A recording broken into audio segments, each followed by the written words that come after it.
శ్రీ సఖీ పాఠశాల ఛానల్కి స్వాగతం సుస్వాగతం. నేను మీ స్నేహ.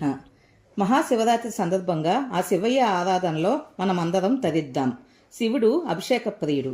శివునికి ఏ ద్రవ్యంతో అభిషేకం చేస్తే ఏమి లభిస్తున్నది అన్నది ఈరోజు మనం ఫ్యాక్ట్స్ తెలుసుకుందాం.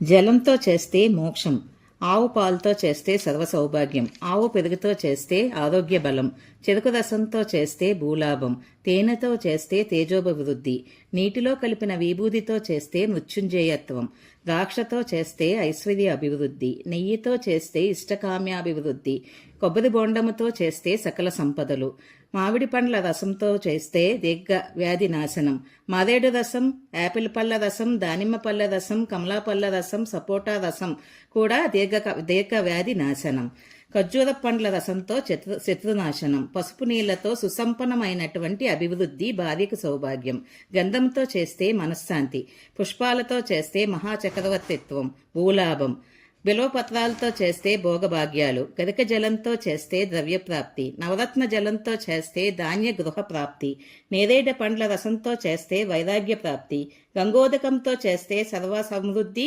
సంపదల వ్యాప్తి, తర్వాత సుగంధ ద్రవ్యాలతో చేస్తే పుత్రలాభం, ధవలోదకంతో చేస్తే శివ సాన్నిధ్యం, కుంకుమ జలంతో చేస్తే మాంగళ్యప్రదం.